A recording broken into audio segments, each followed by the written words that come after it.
What can you say? Can you say about that? So, guys, dito tayo ngayon sa Acantilado Tubing Deck Cafe. Dito sa Acantilado mga koys, makikita sa malapitan ng yung Mount Canaon.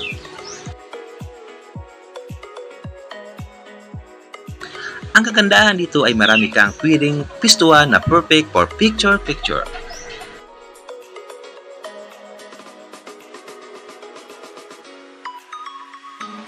At kapag nagutom ka naman mga koys or nahuwaw ka naman, mayroon din sila kape na pwedeng tambayan. Ikot muna tayo mga koys.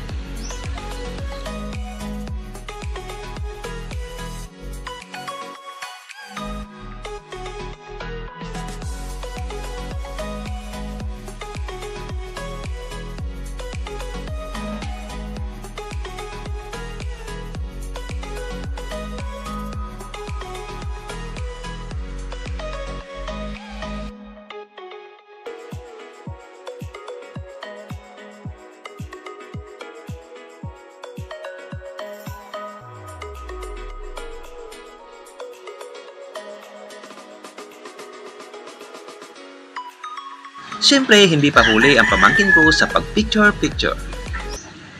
At di pwedeng uwi tayo na hindi makasayaw, siyempre sasayaw tayo mga koys.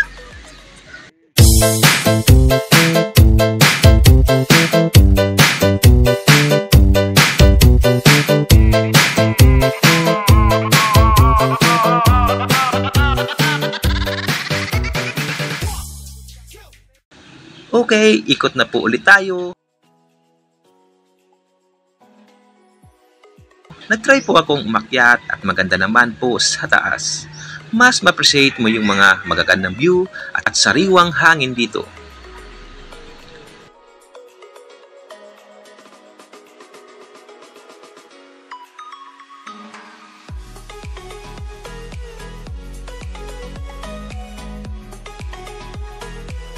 So ayan, ikot na po natin ang Acantilado Viewing Deck Cafe. At ang interest fee po mga koys ay 20 pesos lang. Saan ba abot ang 20 pesos mo? Dito lang yan sa Acantilado. O diba ang mura mga koys? So ano pa inaantay natin mga koys? Lumabas na sa bahay at mamasyal. See you on next vlog mga koys.